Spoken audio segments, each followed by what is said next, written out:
আমতলী পৌরসভা প্রতিষ্ঠার পর কেটে গেছে ২৫ বছরেরও বেশি সময়। ২০১২ সালে প্রথম শ্রেণীর পৌরসভায় উন্নীত হলেও অবকাঠামো উন্নয়নের ছোঁয়া পায়নি এখানকার সড়ক ও ড্রেনেজ ব্যবস্থায়।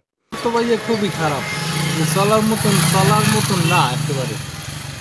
আপনার পৌরসভা হিসেবে যতটুকু থাকা দরকার অতটুকু নাই আমার জ্ঞানে, আমি যেটা বুঝি।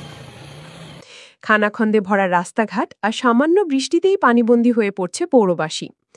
১৯৯৮ সালে তৃতীয় শ্রেণী থেকে যাত্রা শুরু করে আমতলী পৌরসভা। ২০১২ সালের ডিসেম্বরে এটি প্রথম শ্রেণীর পৌরসভায় উন্নীত হয়। কিন্তু নাগরিক সুবিধার উন্নতি তো দূরের কথা, বরং প্রতিদিন দুর্ভোগে পড়ছেন পৌরবাসী।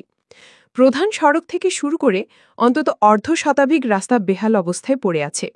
খানাখন্দে ভরা সড়কগুলো সামান্য বৃষ্টিতেই হাঁটু পানিতে ডুবে যায়। ৪ নম্বর ওয়ার্ড থেকে ৫ নম্বর ওয়ার্ড পর্যন্ত প্রায় ৩ কিলোমিটার সড়কের পিচ উঠে গেছে। নজির মিধার বাড়ির সামনে থেকে আখড়াবাড়ি পর্যন্ত সড়কে ১ থেকে ১.৫ ফুট গর্তে পানি জমে থাকে।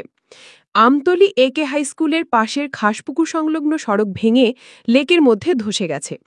আমতলী একে স্কুল থেকে বটতলা পর্যন্ত এই রোডটা খুব আমাদের জরুরিও, যাতে সংস্কার করা হয়। রোডের পশ্চিম পাশে আমরা একটা লেক আছে, লেকের পাড় দিয়া অনেক রাস্তা ধ্বংসপ্রাপ্ত হয়ে যাইতেছে। এতে গাড়ি ঘোড়া এবং ছাত্রছাত্র স্কুলের এবং জনসাধারণের চলাচলের খুব ব্যাঘাত ঘটিতেছে। আর গ্রামীণ ব্যাংকের সামনে থেকে খোন্তাকাটা পানির ক্যাং পর্যন্ত প্রায় ৫ কিলোমিটার রাস্তার প্রতিটি অংশ জুড়ে রয়েছে শত শত গর্ত।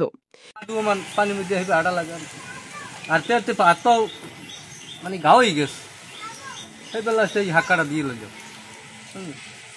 এখন এই ফির আইয়া মাছ ফেলে গেলে পৌরসভা দিয়া পয়সা যে দেবে গেলবার দেয় নাই, আবার ক্যান্সেল হয়ে গেছে।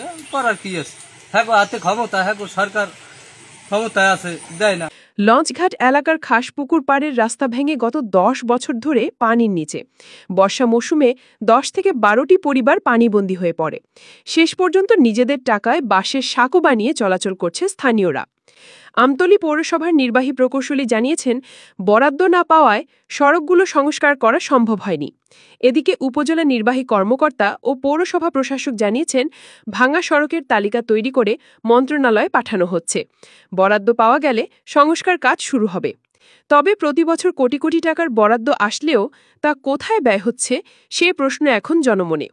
প্রথম শ্রেণীর পৌরসভা হয়েও নাগরিক ভোগান্তি দিন দিন বাড়ছে। আমতলী পৌরবাসীর প্রশ্ন, কবে অবসান হবে এই দুর্ভোগের?